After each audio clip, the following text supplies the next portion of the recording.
Mahimo pa nga makuha sa mga kwalipikado nga tricycle drivers kag operators sa 3rd District sang Iloilo. Ang ila wala pa maklaim nga cash relief assistance sa banwa sang Haniway. Sa interview sang Bomba Radio kay Elizabeth Sevilla, ang head sang Haniway Municipal Social Welfare and Development Office o kon MSWDO, iagin pahayag nga pagahiwaton ng distribusyon sang unclaimed subsidy sa Haniway. Bangod yara pa sa 82 ka mga benepisyaryo sa nasambit nga banwa ang wala makakuha sang among assistance. Pagahiwaton ni buwas Abril 28 mag-aumpisa alas 8 sa aga sa Hibolo Gym sa Haniway. Suno kay Sevilla ginhatagan gid sang tion sa Department of Social Welfare and Development nga liwat nga schedule ang wala nakakuha sang ilang nga mga subsidiya. Pahayag niya mayara pa sang masobra 300 ka mga tricycle drivers sa Haniway ang nagahulat kung malakip sila sa paghahatagan sang subsidy sang gobyerno. Matapos nga nagpasa man sila sa mga requirements, dugang pa ni Sevilla nga magapaidalong pa sa maid-id nga validation ang mga ini.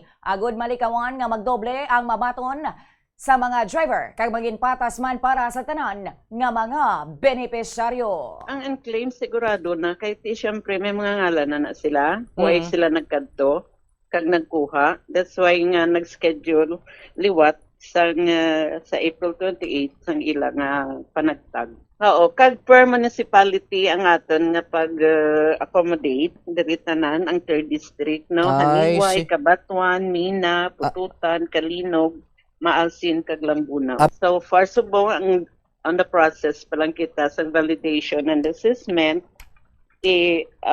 kudato naton ang kay ang DSWD hindi gusto nga daw duro lang mga duplicate